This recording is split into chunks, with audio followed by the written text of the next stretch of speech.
Hello, everybody. Welcome back to the first look at Magic Arena. I'm Corbin Hostler, and we're playing some River Heralds here, friends. This is Merfolk taking it down. Magic Arena, MTG Arena, whichever you prefer to call it. The newest online way to play from Wizards of the Coast. And you know what? I won't lie. It looks pretty spiffy. I'm not sure, if it will feel the same sort of in-depth, crazy tactical decisions as actual Magic Online. But for what it's worth, this is a pretty fun way to play, at least the facsimile of standard that we have so far on here. This hand's pretty slow, but I'm going to keep it. It's a 2-drop away from being very good. Imagine if we draw a River Sneak or something here. Oh, that was cool. It exploded. The wilds evolved. All right, well, gotta have land as well. What I really do like about this program is these early turns. The first couple turns on Magic Online can sometimes just be a mess of hitting F6, but then try not to F6 through the turn, etc. Just does it all automatically for you, and it, really does help to just get the game going. All right, I have no 2-drops, so we'll move on through this one. See, it did give me the option here because I could technically play River Herald's Boon. So I had a card I could play, so it didn't just skip through there. I guess our opponent only having this Anointer Priest and a semi-slow start is probably about as good for us as it's going to get. See if they have a 2-drop to follow up.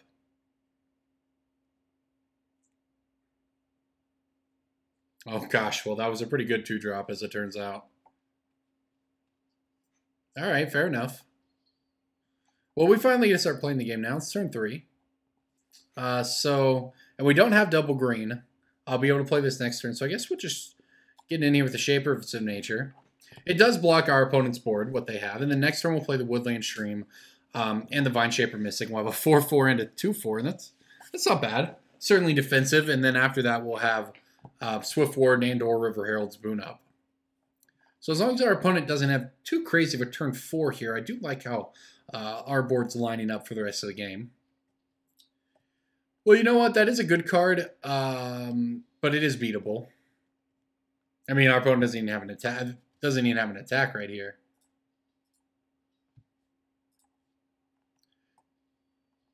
Okay, all right. There's a River Sneak. All right, we'll play our Woodland Stream here. Play the Vine Shaper Mystic. All right, 1, 2, like that. It highlighted them. Do I want to attack with my 4/4 or play defense here? I think the option is just to play defense, actually, because we're going to untap with protection up for our creatures in the form of the Swift Ward. Plus, we can activate Shapers of Nature's ability. Trading it for a token and a Legion Lieutenant, they're not exactly where I want to be. We have 20 life, too, so we're under no pressure. I like you figured out here. You can, well, that's a pretty good one. That will be the end of our Shapers of Nature. Oh, interesting. A little emblem, I guess, over here, essentially. An ongoing effect, as we can't cast any more of them. That's nice. So you can see who has priority because it's shining, and now it's shining on me. I will continue to block here, though.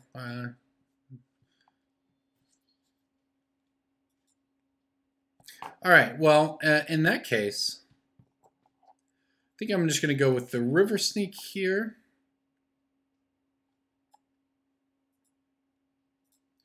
So notice, just because I want to make sure it does this right, I can manually tap the lands even though we have, the not. It'll automatically tap our lands, and I would assume it would tap them correctly, but we can remove all doubt here by manually tapping them if we want as well.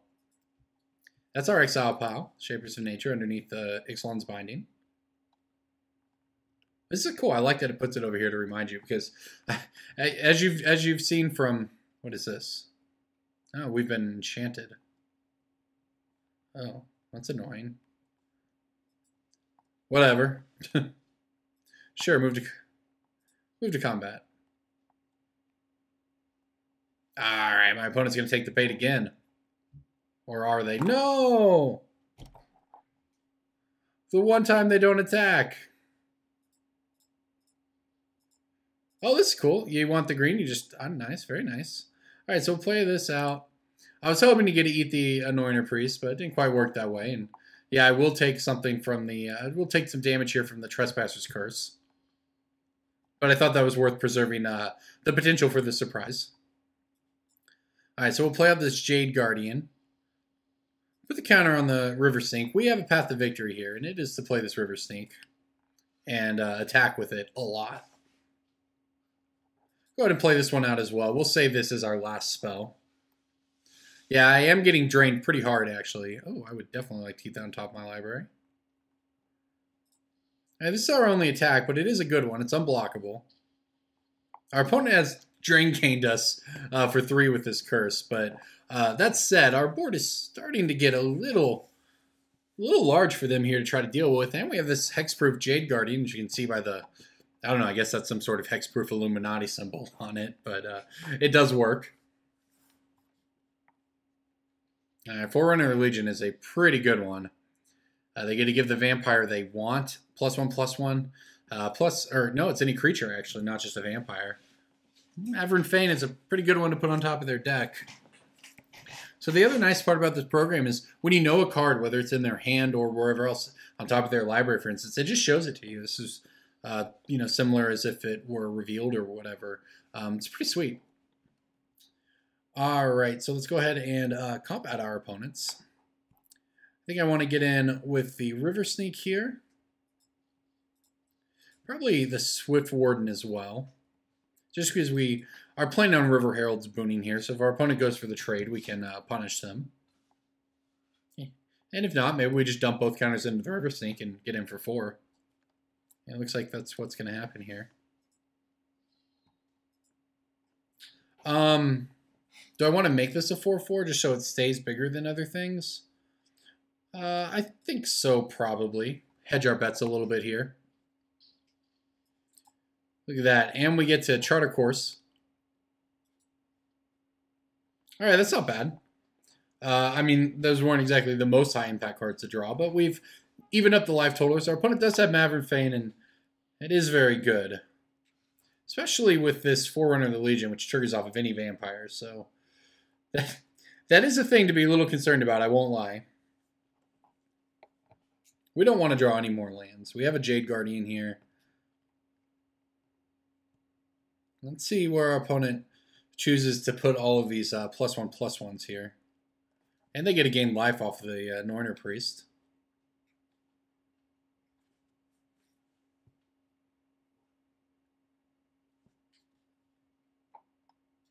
I think Maverick Fane required them to attack with a...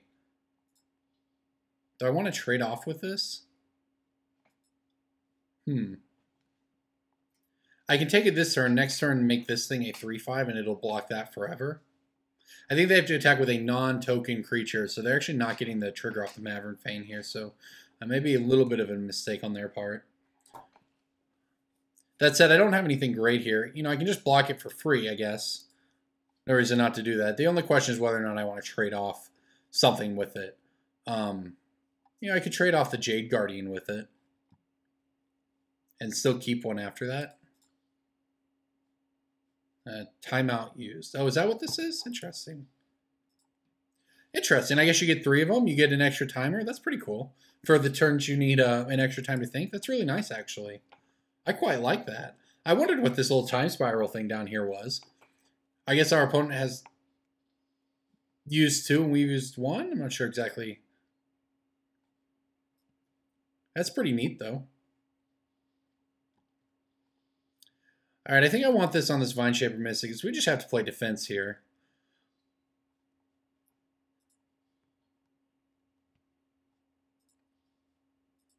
Yeah, our opponent has plenty of life. We're not exactly going to race them down thanks to this curse and so on. We may as well keep back all the defensive creatures we can here. Well, that's a disaster for us. I was wondering if that was in this deck.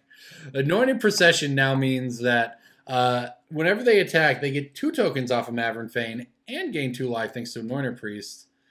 Yeah, that's a pretty bad one for us.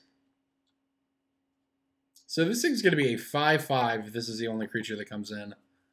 Oh, what a disaster. I would like to draw Tishana. That's what I would like. We have 43 cards in our deck, and I think there's one Tishana, though. Okay, well. I mean, I guess we have to try to take it out, so we'll throw a couple blockers into it here. We're going to be trading this off for our Vine Shaper Mystic, which not ideal, but yeah, that's sort of the point of the game we're at here.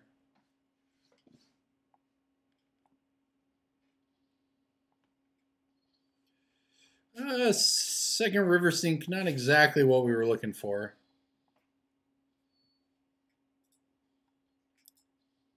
All right, well, let's go ahead and send it on in and see what happens here. I do like just how fast you can go through a turn like this, you know, in this, we're in the late game here, and it was just, now Magic Online, there's sort of a minimum amount of time a turn cycle takes, but that was, you know, that was like 6-7 seconds or whatever, including an entire attack, so that is a nice part of playing this for sure. All right, we'll see what happens here. Oh, no. All right, here goes I think our River Sink's going to be down for the count here. I suppose the good news for us is that they put this cartouche onto Maverick Fane, and their Forerunner's gone. So if they do choose to attack with Maverick Fane to get the pumps, we can just throw the team in front of it and at least take Maverick Fane out. And they actually chose not to even attack. So this is a pretty nice draw for us, I think. I think I actually want to put one on the River Sinks and one on the Swift Warden.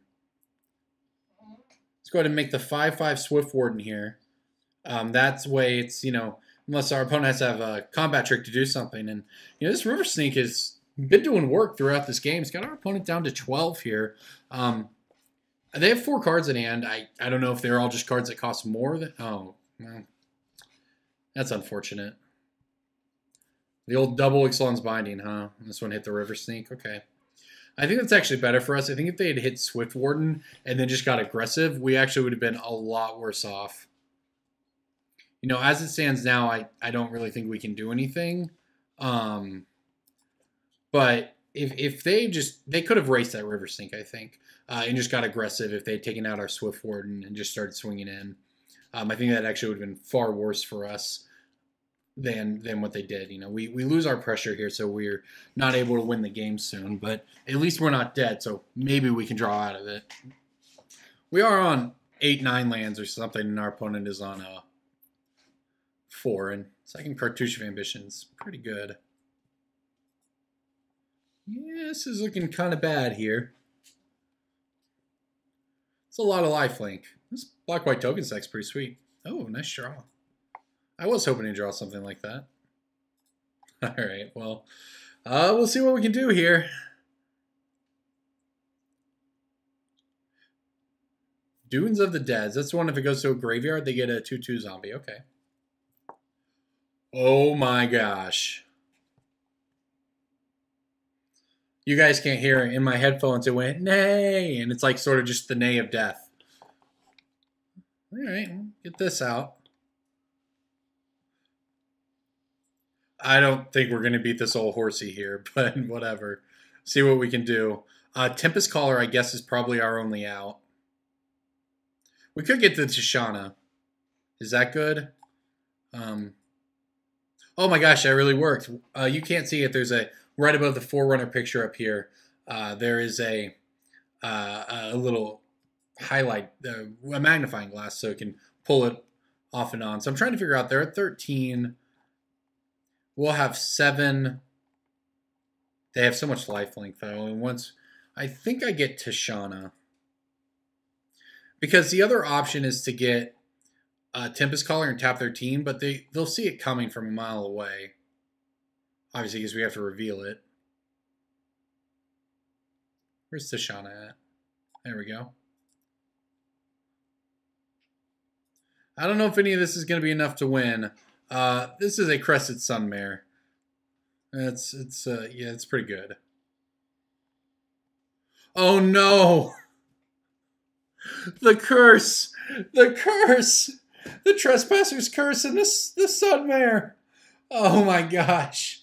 Alright, we're dead. Oh no. Our opponent's deck is so good. This is a standard deck. This isn't fair. There's too many horses. Why do they get to be indestructible? Oh my gosh.